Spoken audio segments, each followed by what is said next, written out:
If you should die and stand before the Lord God, and you should say to Him, I want to get into heaven, and God were to say to you, why should I let you in? What would your answer be? One of Satan's most successful areas of deception is an area of deception that deals with salvation.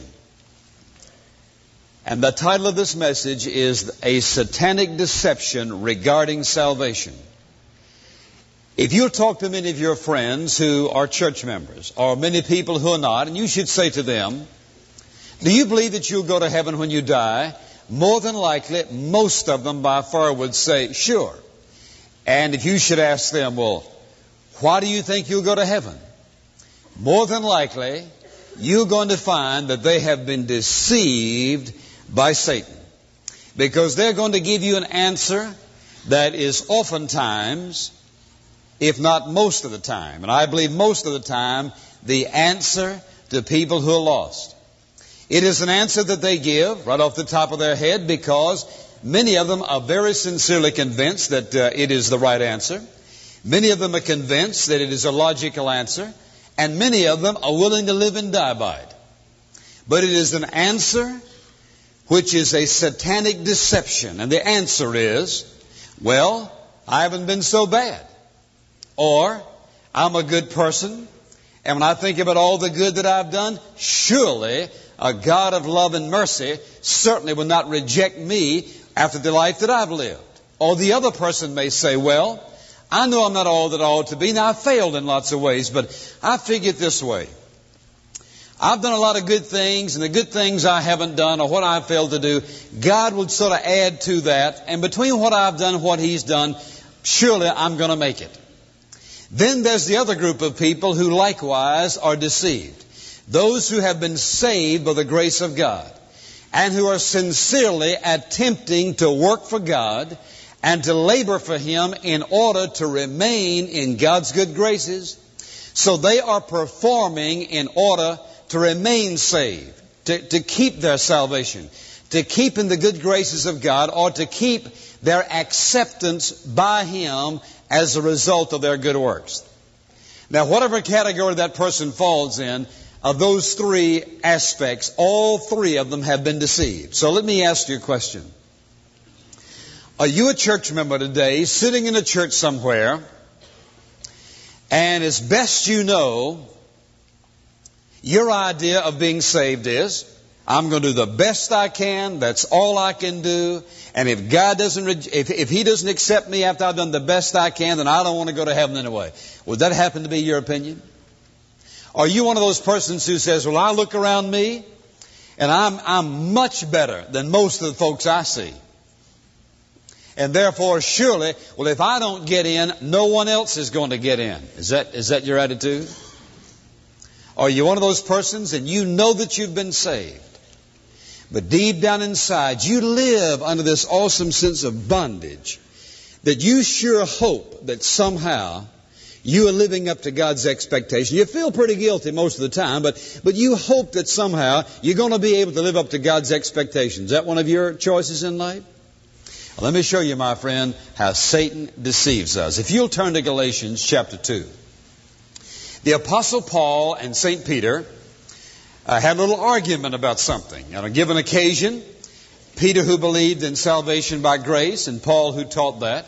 On one occasion, when the Judaizers came, Peter sort of resorted to a little addition of the law to grace in order to appease the Judaizers. And so Paul confronts him and says to him that you are guilty of mixing law or works with grace. And so he causes Peter to back off. And in the second chapter of Galatians, Paul is dealing with this matter of mixing law with grace, mixing good works with the grace of God and the result of that. And so I want us to read one verse. It is a powerful verse to counteract Satan's deception concerning the real, true, and only basis of salvation. And he says it in verse 21 when Paul says, I do not nullify, I do not render useless and void, I do not set aside the grace of God. by adding works or law. For if salvation comes through the law, then Christ died needlessly. Now what I want you to understand is this. I want you to understand what God says about the only basis for our acceptance.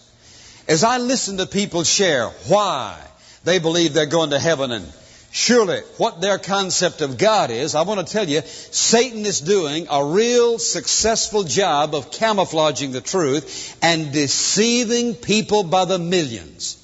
Now, I want us to look at this whole concept here of identifying the satanic deception regarding salvation.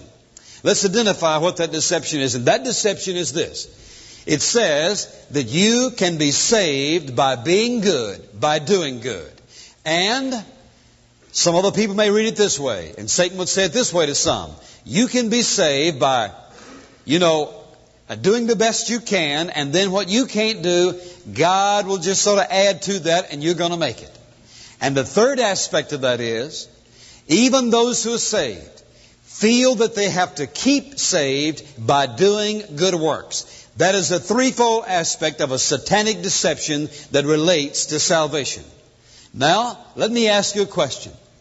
Can you point to the time in your life, at any time back there, where you said, at this moment, you made a decision and you said, from this moment on, I know that I'm saved. Now, I'm just going to leave that question with you there, and then I want us to analyze this satanic deception, which is in essence being saved by being good or doing or performing good works. Now let's look at that for a moment.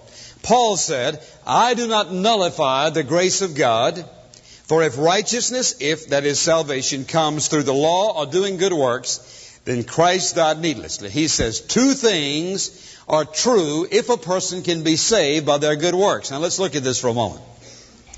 If you'll think about this, salvation by good works and doing good is universally accepted.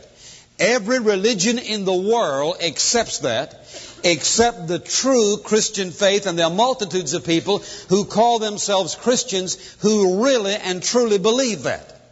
Either out of ignorance because they've not been instructed properly, or because it fits their lifestyle and fits their concept of God. And so they have decided, after all, and they have sort of redrawn and reshaped and remade and worked God over in their minds to the point that He is the kind of God who accepts them on the basis of their works. It is a universally accepted form of salvation. You check out any other religion in the world, all the cults and all the rest, nothing is ever salvation by the free gift of God's grace, but it is also performance-oriented kind of acceptance. It caters to man's pride. After all, I've not been too bad. I've done the following things. I'm a pretty good person. And usually what you'll find that person doing is comparing their life to other people. I'm certainly not as bad as others.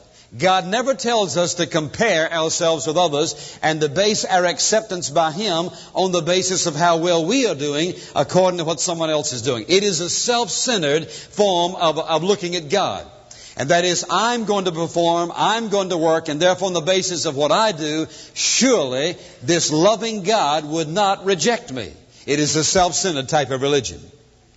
It is a false view of God, that God will accept me on the basis of what I do. And I want you to notice two things that person does not consider. They do not consider God's very, very clear definition and view of sin. God hates sin because of what it does to the sinner and because of what it will do to a child of God. Nor do they consider the very idea of the holiness of God. If you eliminate the holiness of God, do you know what you can do to Him? If you eliminate the holiness of God, you can shape Him just about any way you want to fit any type of theology you want to fit Him into if you will eliminate the holiness of God.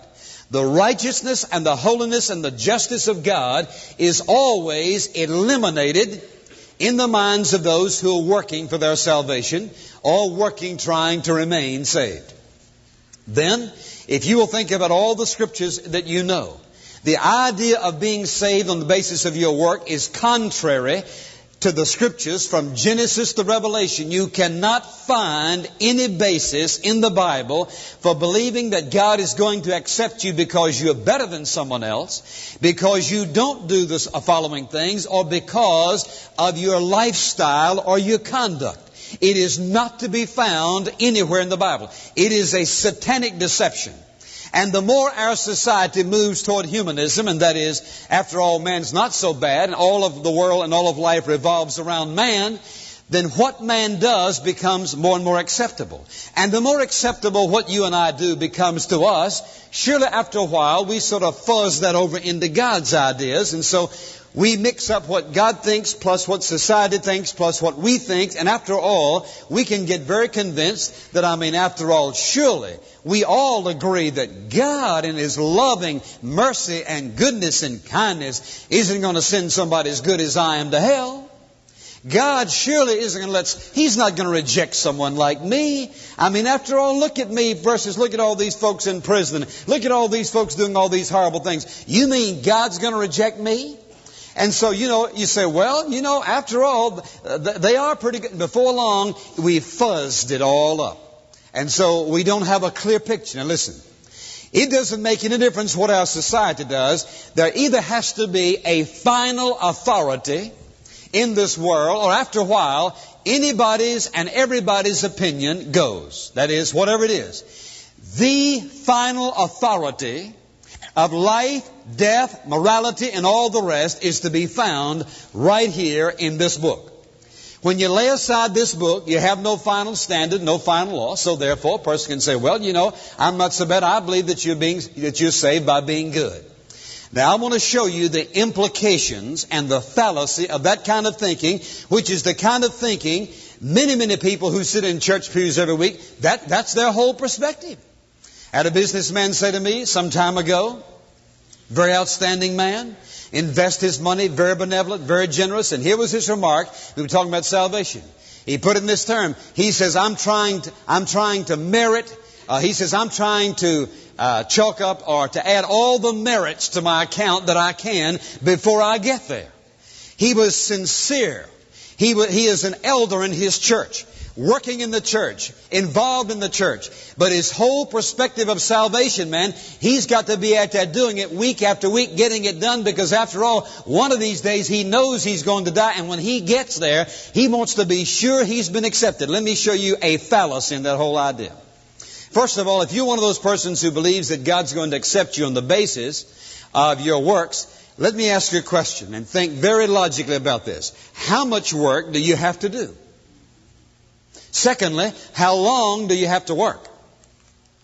And thirdly, when will you know whether you've worked hard enough, long enough, at the right thing or not? When will you know?